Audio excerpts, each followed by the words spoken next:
عامر خاکوانی کا قلم بہت حساس ہے اور ایسا قلم وہ نشتر ہوتا ہے جو بہت سے پوشیدہ مسائل کی نشاندہی کرتا رہتا ہے۔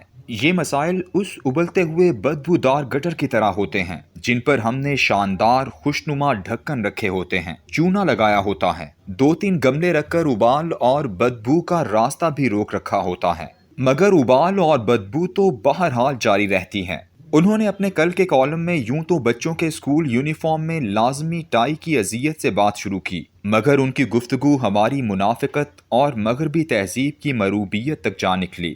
خاکوانی کے کالم سے پاکستان ہی نہیں بلکہ لاتعداد ملکوں کے منافقانہ جدید معاشروں میں لباس کی موزونیت کے لیے ایک لفظ شدت سے یاد آ گیا، اور اس لفظ کی اذیت نے گزشتہ 40 سال کے تلخ تجربوں کی پٹاری میرے سامنے کھول کر رکھ دی۔ یہ لفظ جسے لباس کی موزونیت کے لیے بند گلا کہتے ہیں، یہ تو میری خوش بختی ہے کہ میں نے ایک ایسے اسکول میں پرائمری تک تعلیم حاصل کی ہے جہاں ٹاٹ بچھے ہوتے تھے اور موسم کے اعتبار سے پسینہ جذب کرنے والے ملیشیا کی شلوار قمیض کا یونیفارم پہنا ہوتا تھا، جس کا کالر پکڑ کر اگر ہم ہلاتے تو تھوڑی سی ہوا بھی ہمیں تازگی کا احساس دلاتی۔ کارکردگی کے اعتبار سے بھی یہ M C primary school Gujrat کسی دوسرے اسکول سے کم نہیں تھا۔ صرف میری ایک کلاس سے 3 لوگوں نے سول سروس کا امتحان پاس کیا۔ میں اور سیرت اصغر جوڑا ڈی ایم جی میں آئے اور فیڈرل سیکرٹری تک پہنچے، جبکہ Javed Iqbal Rana commissioner income tax ہوتے ہوئے انتقال کر گئے، ورنہ چیئرمین ایف بی آر تک جانا اس ذہین آدمی کے لیے مشکل نہ تھا۔ یہ بتانا اس لیے ضروری خیال کیا کہ ظاہری لباس اور فرنیچر کسی اچھے استاد اور بہتر تعلیمی ماحول کا نعم البدل نہیں ہو سکتا۔ بند گلے کا پہلی دفعہ سخت اور اذیت ناک تجربہ مجھے اس وقت ہوا جب میں سول سروس اکیڈمی میں تربیت کے لیے پہنچا۔ اعلیٰ آفیسر بننے والے نوجوان کو لباس سلوانے کے لیے اس وقت 3000 روپے الاؤنس دیا جاتا تھا اور ساتھ ہی ایک فہرست بھیج دی جاتی کہ یہ سب سلوا کر ساتھ لائیں۔ ان میں سے اہم چیز 7 بٹنوں والی سیاہ شیروانی تھی۔ شیروانی اس لیے کہ ہم نے 1984 میں ضیاء الحق کے زمانے میں سول سروس اکیڈمی کا رخ کیا تھا، ورنہ ہم سے پہلے اس بند گلے کی پابندی کے لیے کوٹ اور ٹائی لازم ہوتی تھی۔ جیسے ہی اس سیاہ شیروانی کو میں نے لاہور کی گرمی میں زیب تن کیا تو ایسے لگا جیسے جہنمیوں کو آگ کا لباس پہنانے کا وعدہ پورا ہو گیا ہو۔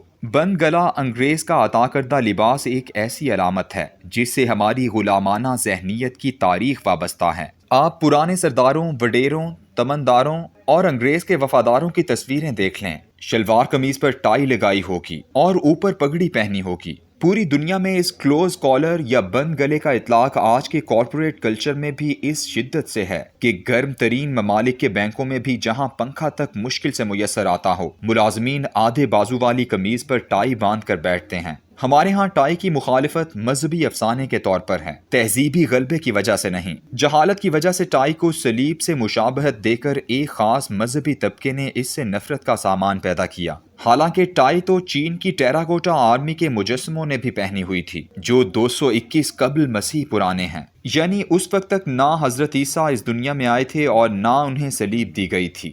یہی وہ جہالت ہے جس کے تحت ہمارے ہاں انگریز کا دیا ہوا نظام تعلیم، نظام عدل و انصاف اور نظام حکومت سب پر خاموشی ہے، مگر ٹائی حرام ہے۔ اصل میں کلوز کالر کا تصور مغربی تہذیب کی علامت کے طور پر قابل نفرت ہونا چاہیے تھا جس نے آج تک ہمیں غلام بنا رکھا ہے۔ اس بند گلے کی وجہ سے جھیلی ہوئی اذیتوں اور مغربی لباس کی سختیوں کے ہزاروں ایسے واقعات ہیں جو اگر تحریر کروں تو شاید پورا سال کالم لکھتا رہوں، لیکن ایک واقعہ ایسا ہے کہ آج بھی یاد آتا ہے تو پورے جسم میں رونگٹے کھڑے ہو جاتے ہیں۔ جسٹس افتخار محمد چودھری اس وقت بلوچستان ہائی کورٹ کے چیف جسٹس تھے اور وہ صوبے کی جیلوں میں قیدیوں کی حالت زار درست کرنے کے لیے طوفانی دورے کرتے تھے۔ میں چونکہ ڈائریکٹر جنرل سوشل ویلفیئر تھا اس لیے مجھے قیدیوں کی فوری امداد کے لیے ساتھ رکھتے۔ ان دنوں وہ اکثر کہتے کہ میں جولائی کے مہینے میں تم سب کو جعفر آباد جیل لے جاؤں گا۔ جعفر آباد سبی اور جیکب آباد کے درمیان ایک شہر ہے جہاں گرمی اپنی انتہا کو ہوتی ہے۔ جعفر آباد کی جیل کے بارے میں یہ مشہور تھا کہ وہ ایک بڑا سا پنجرا ہے جس پر 10 فٹ کی بلندی پر ٹین کی چھت ہے۔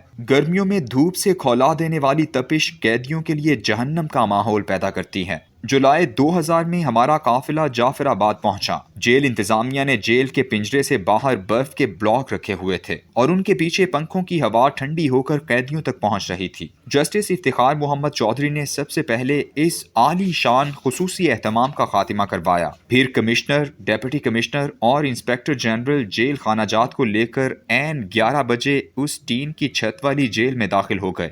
یوں لگتا تھا جیسے ہم پر جہنم کے دروازے کھول دیے گئے ہوں۔ لیکن اس واقعے کی حیرت انگیز بات یہ تھی کہ چیف جسٹس افتخار محمد چودھری کالا سوٹ اور ٹائی لگا کر کئی گھنٹے تک ایک ایک قیدی سے اس کی شکایات سنتے رہے اور ماتھے پر بل تک نہ لائے۔ ان کی اندرونی اذیت یا سکون کا تو مجھے اندازہ نہیں، لیکن اس کلوز کالر کے مروجہ عذاب کا مجھے اس دن اندازہ ہوا۔ اس سے زیادہ حیرت مجھے اس وقت ہوئی جب وہ بحیثیت چیف جسٹس سپریم کورٹ ججوں اور وکیلوں کے اس مکروہ لباس کو سپریم کورٹ رولز کے تحت بدل سکتے تھے، مگر وہ ایسا نہ کر سکے۔ ہماری تمام تر تہذیبی روایت کو جس طرح انگریز کا غلام بنایا گیا ہے، اس کے لیے انگریز نے ہر سطح پر اس کا بندوبست کیا تھا۔ ہمارے نصاب کی کتابوں میں پینٹ کوٹ پہنے ہوئے عظیم کرداروں کی تصویریں ہیں اور کارٹونوں تک میں مغربی لباس ہوتا ہے، جبکہ منفی اور دقیانوسی اور فرسودہ کرداروں کے لیے شیخ چلی جیسی پگڑیاں اور لبادے، یہ سب ایک بچے کے ذہن میں یہ تصور راسخ کرنے کے لیے کافی ہوتا ہے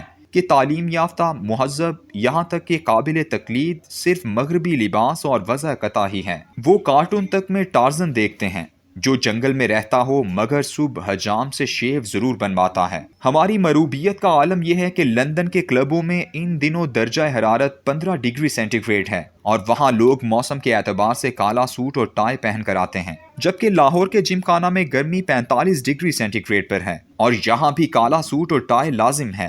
یورپ کے سرد ممالک میں بھی بند گلا دفتروں، عدالتوں اور سکولوں میں پہنا جا رہا ہے، اور لاہور، حیدرآباد اور کراچی کے گرم علاقوں میں بھی۔ اس تہذیبی مروبیت، نالائکی، نااہلی اور نکالی نے ہمارے قدیم رہائشی طریقے تک بدل دیے۔ چھتوں پر سونے کی عادتیں ختم ہوئیں، بڑے صحنوں اور دالانوں کا ماحول ہم سے روٹھا۔ موٹی دیواروں اور اونچی چھتوں سے گرمی کا توڑ کرنے کی بجائے تنگ کمروں اور ایئر کنڈیشنوں کو رواج ملا۔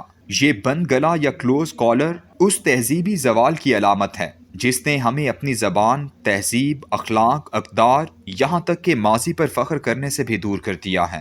بند گلے یا کلوز کالر کے مقابلے میں سید الانبیاء صلی اللہ علیہ وآلہ وسلم کی لباس پہننے کی سنت پر ایک حدیث کا مفہوم درج کر رہا ہوں۔ آپ نے قمیض کو بحیثیت لباس پسند فرمایا اور وہی زیب تن فرماتے، اور موسم کے اعتبار سے یا ویسے ہی کبھی اس کا گریبان بھی کھلا رکھتے۔ جو قوم لباس پہننے کے لیے گوروں کی پیروی کرتے ہوئے اپنی زندگی کو خود ہی جہنم بنا لے، آپ ایسی قوم سے غیرت، عزت اور حمیت کی توقع رکھتے ہیں۔